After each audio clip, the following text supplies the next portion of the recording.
नमस्कार मित्रांनो, पुन्हा एकदा तुमचं सहर्ष स्वागत आहे आपल्या यूट्यूब चॅनलवरती। आज मी तुमच्यासाठी या प्रकारची डिझाईन क्रिएट करून घेऊन आलेलो आहे।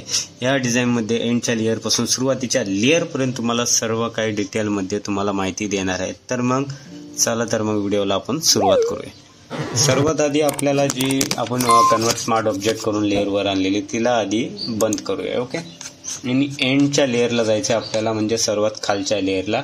इथे येऊन तुम्हाला दोन प्रकारचे मी बॅकग्राऊंड दिलेले, ठीक आहे। तर दोन प्रकारचे बॅकग्राऊंड जे काय आहे ते ओपन करायचे, ठीक आहे। डिझाईन तुम्हाला सुरुवातीपासून बघितली एंड पर्यंत बघितली तरच तुम्हाला डिझाईन पूर्ण समजणार आहे। PHD फाईल डाउनलोड करून काही फायदा नाही तुमचा, तुम्ही फोटो वगैरे टाकून डिझाईन क्रिएट करणार। बट तुम्ही जर डिझाईन कशा प्रकारे बनवली ती जर एकदा बघितली तरच तुम्हाला डिझाईन समजून जाईल। तर एंड पर्यंत व्हिडिओ तुम्हाला पाहायचा आहे। सर्वात आधी मी इथं दोन प्रकारचे बॅकग्राऊंड म्हणजेच रिटँगल शेप यूज केलेले, ठीक आहे। तर इथे मी सर्वात आधी हा जो रिटँगल शेप यूज केलेला आहे, म्हणजेच त्याच्या बॅक साईडला हा एक रिटँगल, म्हणजे पहिला मी हा शेप यूज केला, त्यानंतर त्याला मी रोटेट केला या शेपमध्ये। ओके, तर दोन्ही सेम कलर्स ठेवले आणि तिथे आपल्याला प्रिव्ह्यू कॉफी म्हणून एक जे नाव आहे तिथे मी एक फ्री की करून मंडळा टाईप बॅकग्राऊंड घेतला आणि तो मी इथे क्लिपिंग मास्क केला। क्लिपिंग मीन्स इथं रिलीज केल्यावर बाहेर येतो आणि क्रिएट क्लिपिंग मास्क केल्यावर तो शेपच्या रिटँगल जे काय आहे त्याच्या आतमध्ये जातो। ओके, आणि सेम मी इथे सुद्धा यूज केला। तर इथे त्याची ऑपेसिटी जी आहे 30% आपल्याला ऍड करायची। ओके, आणि इथे अशा प्रकारचा मी एक बॉर्डर टाईप एक शेप दिलेला आहे इथे, आणि सेम मी खाली सुद्धा इकडे सुद्धा एक शेप दिलेला आहे। ओके, अशा प्रकारे। आता इथे आपल्याला एवढे शेप घेऊन झाल्यानंतर इथे आपल्याला टेक्स्ट वगैरे ऍड करायचे।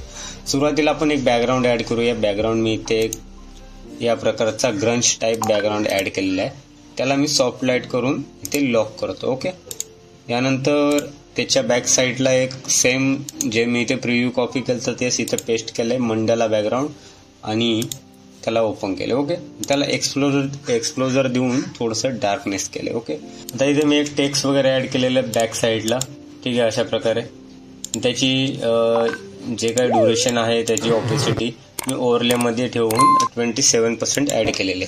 तर इथे आपल्याला टेक्स्ट वगैरे ऍड करायचे। ओके, तर सुरुवातीला आपण इथे हे टेक्स्ट घेतलं। हे टेक्स्ट तुम्हाला डिजी कॅलिग्राफीमध्ये भेटून जाईल, आणि याच्यावर आपण टेक्स्चर ऍड केला, त्याच्यावर एक्सप्लोजर डार्क करण्यासाठी ऍड केला, आणि चिरचौका म्हणून फॉन्ट श्रीलिपीची 0728 नावाची फॉन्ट आहे। ओके, तर इथे सेम फॉन्ट इथे यूज करायची आणि टेक्स्चर वगैरे सेम द्यायचं तुम्हाला इथे, आणि चिरंजीव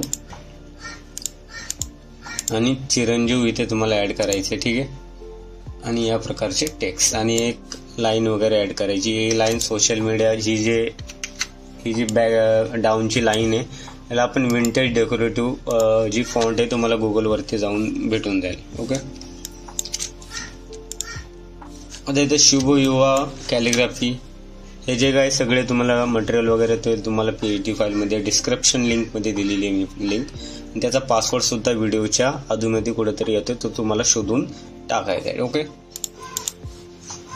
अशा प्रकारचे दोन शेप मी इथे ऍड केले, आणि त्याच्यावर यांचा 16 असे एक फॉन्ट म्हणजेच श्रीलिपी 079 नावाची फॉन्ट यूज केली, आणि खालच्या साईडला आपण जो काही मुहूर्ताचा टायमिंग वगैरे वार दिनांक जे काय आहे ते इथे 0734 नावाची श्रीलिपी फॉन्ट इथे ऍड केलेली। ओके, त्यानंतर इथे आपल्याला एक जसं की मी बोललो होतो विंटेज डेकोरेटिव्ह गुगलला तुम्हाला भेटून जाईल फॉन्ट, ही गुगलला टाकलं तर भेटून जाईल।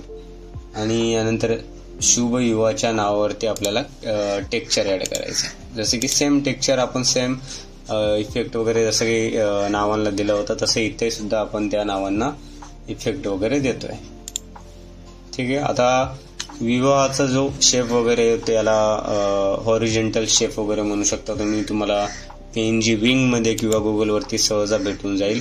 सेम प्रोसेस इथे तुम्हाला एक्सप्लोजर वगैरे मी ऍड केलेला आहे, ठीक आहे।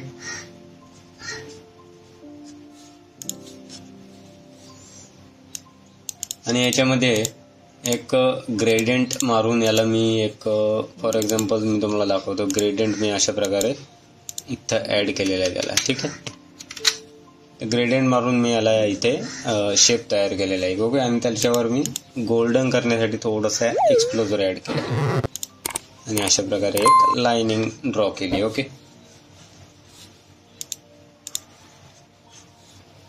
आता इथं ज्या स्थळाचं नाव वगैरे तुम्हाला इथे ॲड करायचं, ही जी फॉन्ट आहे ती म्हणजे बकबकॉन नावाची फॉन्ट आहे. ती तुम्हाला पण गुगलवरतीच सर्व काही डिटेल तुम्हाला भेटून जातील. इथे एक आपण शेप ॲड केला, जसं की मी इथं या शेपला मी जो ग्रेडियंट दिलता तोच ग्रेडियंट मी इथे ॲड केलेला आहे आणि त्याच्यावरती आपण ॲड्रेस ॲड केलेला आहे. ओके, आणि ते वरती विवाह स्थळ आणि त्याला असे शेप वगैरे रेक्टँगल वगैरे ॲड केलेले. ओके, यानंतर जे काही छोटेसे PNG वगैरे येतात, जसं की हत्ती, ढोलकी, ते आपण इथे ॲड केलेले आहेत. परत निमंत्रक, हे जे हळदी समारंभाचं जे काय असतं ते आपण इथे ॲड केलेले आहे आणि स्नेह निमंत्रणवरती ॲड केलेले. यानंतर साईडला जे 2 फोटोज येतात ते आपण इथे ॲड करतोय. ही जी फॉन्ट आहे ही पण बकबक नावाची फॉन्ट आहे आणि याला आपण टेक्स्चर आणि एक्सप्लोजर देऊन डार्क केले. यानंतर आपल्याला फोटो मागची जी आपण रेक्टँगल यूज केलाय तो आपल्याला इथे ऍड करायचा. यानंतर त्याच्यावर आपण जसं की मंडाला वगैरे आपण इथे ऍड केलेले. यानंतर आपल्याला त्याच्यावरती एक border design, golden background design आपण इथे ऍड केलेली आहे. यानंतर त्याला आपण हूव सॅच्युरेशन इथे ऍड केलेलं आहे. यानंतर इथे गणपती बाप्पाचा आपण एक फोटो इथे ऍड केलेला आहे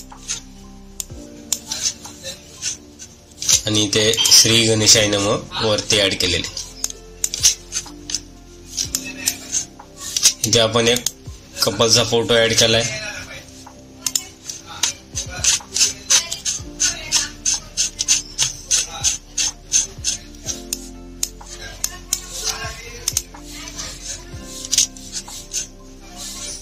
या प्रकारे आपली डिझाईन पूर्ण झालेली आहे आणि जसं की इथं निमंत्रकचं आपण फॉन्ट वगैरे इथे टाईप केलेली आहे. जसं की श्रीलिपी 3690 ची फॉन्ट आहे ही आणि ही आहे रेग्युलर मध्ये 734 श्रीलिपी फॉन्ट. ओके, तर याप्रमाणे आपली लग्नपत्रिकेची डिझाईन झालेली आहे.